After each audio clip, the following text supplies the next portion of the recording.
or welcome back to my channel. It's been about a month since I posted my last video, so I just wanted to come on here and kind of like update y'all, bring y'all up to speed on what's been going on with me. For the last month and a half, y'all, my life has been very hectic, very much a blur, okay? Like, I literally had to take a step back to like regroup and get in the right headspace because I was just out of it. It was just so much going on at one time. It was too much. But anyhow, on my last videos, I did tell y'all that I was going home to the country to retrain on the manual so that I could retest and get this restriction off my license. When I tell y'all it's been so much even just dealing with that, man, listen, it'll make you say, you know what, I'm done with this. You know, like when you doing stuff with family or you doing stuff with your homeboys, it tend to be janky. Like, they tend to play with you because it's like you close to them or whatever. So maybe that's what was going on. All right, y'all, I go down there to South Carolina. Then I decided to drive to Charlotte to link up with Clarissa, my girl Clarissa Rankin. Shout out to her. And we did some content together or whatever. And then because I thought we had a load the next day, now this was like on a Sunday, because I thought we had a load the next day, I drove back to South Carolina in the middle of the night, got back to South Carolina at like 2 or 3 in the morning, and had to be back up at 6 o'clock the next morning. I get up at 6 o'clock, I get ready, I call my homeboy, I was like, hey, I'm ready. He gonna say, oh, my bad, man, I ain't doing no load today, I'm gonna do it tomorrow. So you couldn't tell me this before I drove from Charlotte? Y'all, when I tell y'all, like, I instantly got mad, but then I was just like, had to bring myself back down because I'm like, this is his truck at the end of the day, but you could have told me what was going on. That was the first incident. So he was like, okay, well, we gonna try it again tomorrow. All right, same thing, y'all. I get up the next day at like 6 o'clock in the morning. I got ready. I called him again. He was like, oh, my son got a game today. Bruh, what is you doing? Like what's going on for real, for real? Y'all, when I tell y'all I got so frustrated, and I was like, you know what? I'm not staying down here for this. I'm not gonna waste the whole week down here just with some BS. So I literally got in my car and drove back to Atlanta. When I came back to Atlanta, I had linked up with one of my other homeboys, and I was supposed to go on a trip with them. That was a waste of time too, y'all. I drove all the way over there to where the truck was supposed to be parked at, and tell me why I was sitting there for an hour and a half, and like, we never left. So yeah, that was a waste of time too. So I get back to Atlanta or whatever, and you know, I'm just doing my day-to-day stuff, and then my mom, I had called my mom for something. I want to say I had talked to my mom like that Saturday, and we was just catching up or whatever, and then she told me that my granddad had went in the hospital and that he had pneumonia and some other stuff or whatever, but he was gonna be fine.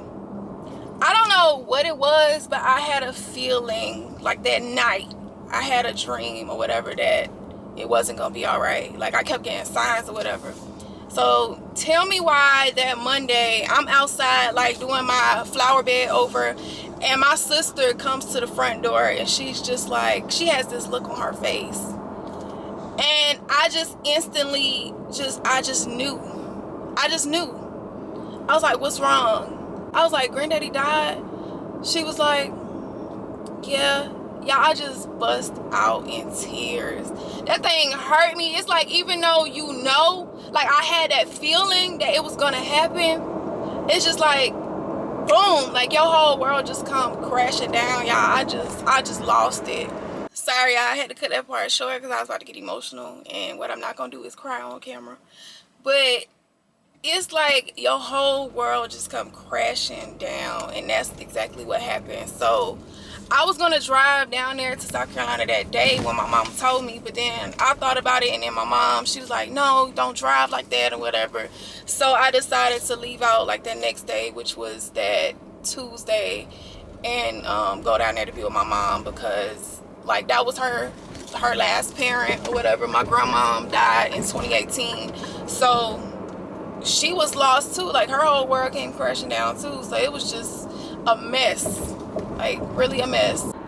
I'm gonna go ahead and insert the clips of me in South Carolina right here. Y'all don't have to worry about like nothing crazy or seeing no bodies or nothing like that. It's not that type. I'm not on that type of time. My brother coming in today. I gotta go pick him up from the airport.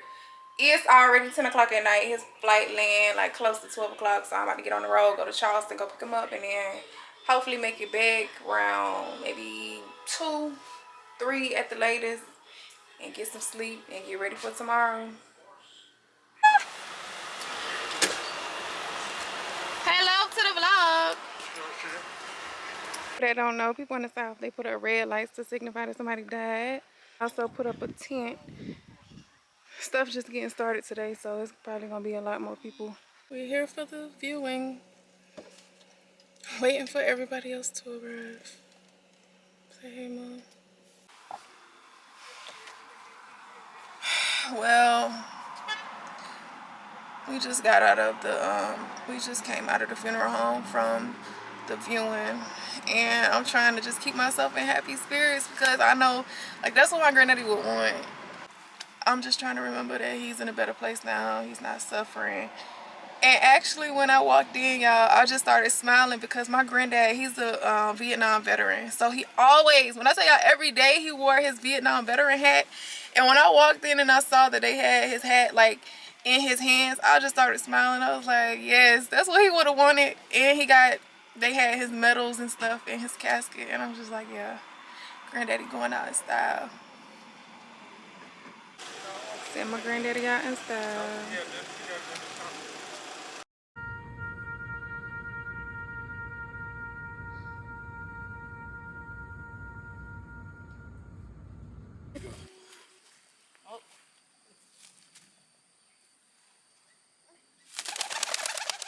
Amen. Okay, so let's come on back from the dark side. Let me go ahead and lighten this video back up because, yeah. But it's been some good stuff that's been going on within this last month, too, now. It wasn't just bad stuff. I did shoot some more skits with Country Wayne. Of course, y'all know I'm Jordan's sister on the Country Wayne skits. So, that's that. Aside from that, your girl finally got a talent agent. I've been acting for a couple of years now, but if y'all are actors or actresses, then y'all know how hard it is to secure a talent agent. Well, for some people it's easier than others, but because it's really all about like sometimes who you know. But if you don't know anybody and you're just getting into the industry, then yeah, you gotta like build your way up. So I'm really happy about that. Like, this is a reputable talent agency and they are recognized by SAG, so that's a plus. I still have been going to acting classes within this month and a half. I just left acting class actually, so today is Sunday. Before I forget, I really, this is serious. I want to talk about this. Death is like unexpected sometimes. Of course you can plan for it or whatever like that. Make sure y'all got y'all wills and y'all life insurance together. I'm telling you, it used to be like, oh, are we too young to think about it? No, you never know when you're gonna leave this world. Make sure your stuff is in order because you don't want to leave your family in a mess. Like, everybody gotta run around try to figure out what you would have wanted when you could have just put it in the will, or trying to scramble up and start GoFundMe's to pay for a funeral when you could just pay for that with life insurance policy. So y'all, please make sure y'all have that stuff in order. I am so happy that my granddaddy was like very organized. He was very militant. Of course he was in Vietnam veteran, but aside from that, like, he had everything, you know, put together, so we didn't have to try to figure things out, and that is so very important. So y'all, please, if you don't have a will, if you don't have life insurance, please go look into that stuff now, and make sure y'all are looking through these life insurance policies, because I had a policy and I didn't look at the terminology that they were using, and if you don't pay attention, they could scam you out of money for years and years and years, and you never know. So this situation with my granddad passing, it had me reevaluate my life insurance policies too. Thank y'all for watching. Make sure y'all like, comment, subscribe, all of that good stuff, and I will see y'all on the next video.